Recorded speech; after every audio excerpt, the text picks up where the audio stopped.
चाहे मैं गुरुद्वारे में माथा टेकूं, मेरी आस्था है। जो जहां जाएगा अपनी आस्था से जाएगा, और क्यों ना जाए। मुझे लेकिन बताओ कि अगर मैंने पूजा करनी है तो क्या मैं पहले सर्टिफिकेट बीजेपी से लेके आऊंगी, आरएसएस से लेके आऊंगी? ये क्या वो सर्टिफिकेट देने वाले हैं? यूनिवर्सिटी खोल रखी है भगवान राम की कि भाई हम सर्टिफिकेट देंगे, और हम कहेंगे तो भगवान राम का नाम लियो। भाई हमारे गांधी जी तो राम का नाम जबान में लेते लेते शहीद हुए थे। आरएसएस ने उनको नहीं सिखाया था, बीजेपी ने नहीं सिखाया था। तो इसलिए भगवान राम के नाम पर राजनीति अगर करेंगे तो भगवान राम भी उनको माफ नहीं करेंगे। भगवान राम अनंत हैं, भगवान राम थे, भगवान राम हैं, भगवान राम रहेंगे। भगवान राम किसी राजनीतिक पार्टी के मोहताज नहीं हो सकते। भगवान राम सबसे बड़े। तो इसलिए भगवान राम के नाम पर राजनीति ना करें। साथियों, असली मुद्दों से ये ध्यान भटका रहे हैं। असली मुद्दों पर आइए, आप लोगों के बीच में जाएं। मेरी आपसे गुजारिश कि राहुल गांधी ने जिस प्रकार से 10,000 किलोमीटर की यात्रा की, हम भी बीच बीच में आप में से बहुत से साथी गए थे उनके साथ, कंधे से कंधा मिलाकर चले। आसान नहीं होता। आज अपन थोड़ा सा चल लेते हैं तो सोचते हैं भाई कोई पानी दे दे, भाई 2 मिनट छाया में बैठ जाए। लेकिन राहुल गांधी ने लड़ाई क्या लड़नी थी? आप लोगों की, आम नागरिक का दर्द समझने के लिए। माननीय मोदी जी बहुत बड़े नेता हैं और कहते हैं कि मैं तो नीचे से उठकर आया हूं, लेकिन साथियों कभी गरीब को गले लगाया आपने देखा? कभी एक बार भी मीडिया के मेरे साथियों, क्या कभी उन्होंने एक भी प्रेस कॉन्फ्रेंस की? हाँ, केवल भाषण। और मुझे बहुत दुख लगता है, बहुत दुख लगता है जब बहनों के मंगल सूत्र तक पे टिप्पणी की जाती है।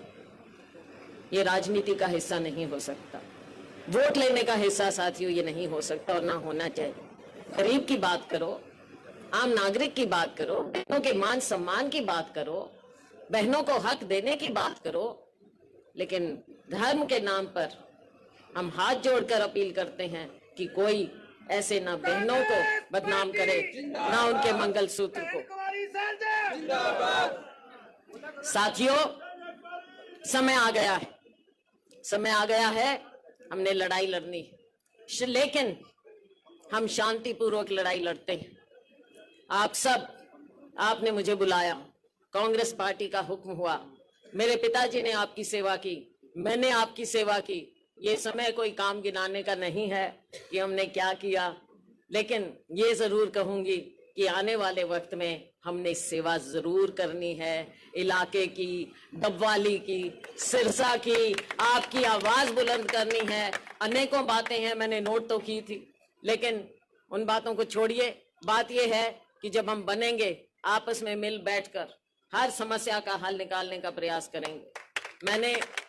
मेरे साथी कई बार पूछते हैं कि भाई आगे के लिए, मैं क्या आगे के लिए क्या है? आसमान है। जो काम होगा, कोई भी किसी का छोटे से छोटा काम अगर होगा, वो काम छोटा नहीं होता।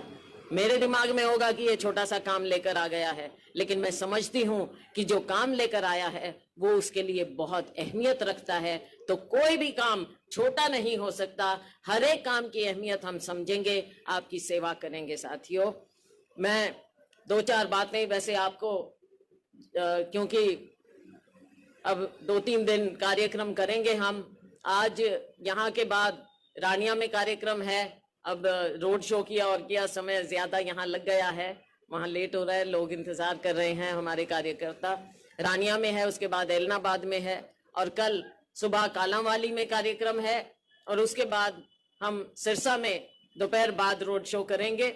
सिरसा का कार्यक्रम है, और परसों 30 तारीख को हम फतेहाबाद से, रतिया से, टोहाना होते हुए नरवाना तक रोड शो करेंगे।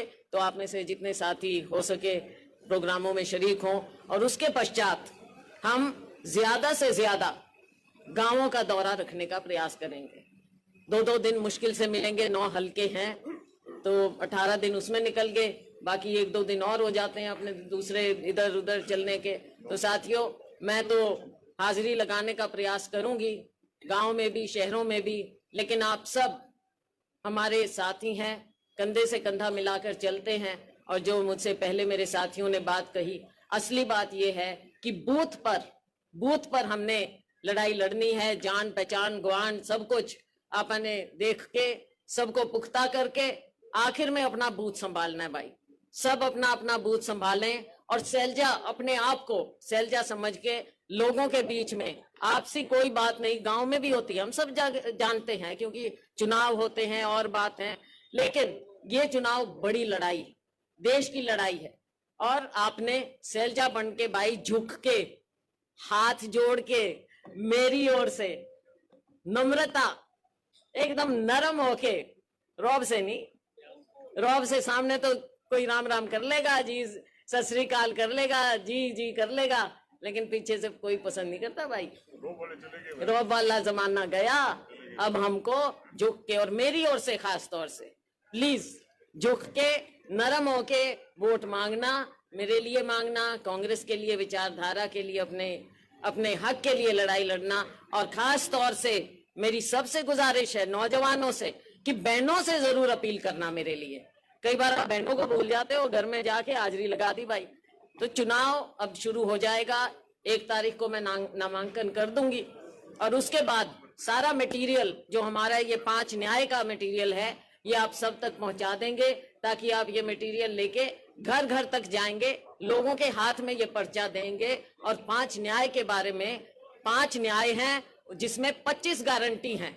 तो ये गारंटी हमने राहुल जी की, खाड़गे जी की, कांग्रेस की गारंटी आपने लोगों तक पहुंचानी है, ये हमारे पास है। मैं केवल 5 बात आपके सामने छोटे छोटे तौर पे रख दूंगी, निचोड़ है, एकदम निचोड़ है ये।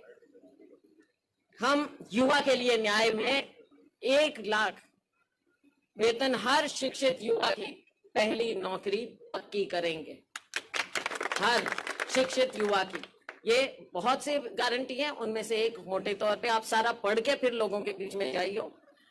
और नारी को न्याय, महिलाओं के लिए हर साल हर गरीब परिवार में एक महिला को 1 लाख रुपया हम देंगे। ये कृपया अपनी बहनों को जरूर समझाना और उनको बताना।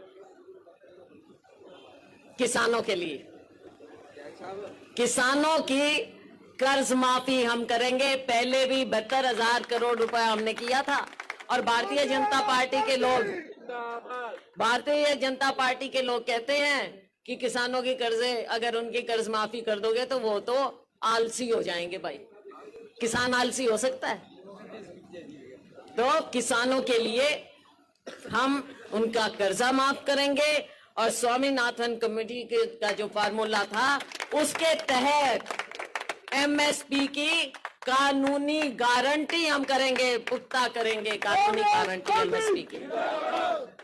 तो साथियों, जो हमारे गरीब हैं, श्रमिक हैं, उनकी कम से कम 400 रुपया दिहाड़ी जरूर करेंगे। मनरेगा की 400 रुपया दिहाड़ी जरूर करेंगे। हर एक को हमने न्याय देना है, सामाजिक न्याय देना है, सबकी समानता के लिए काम करना है।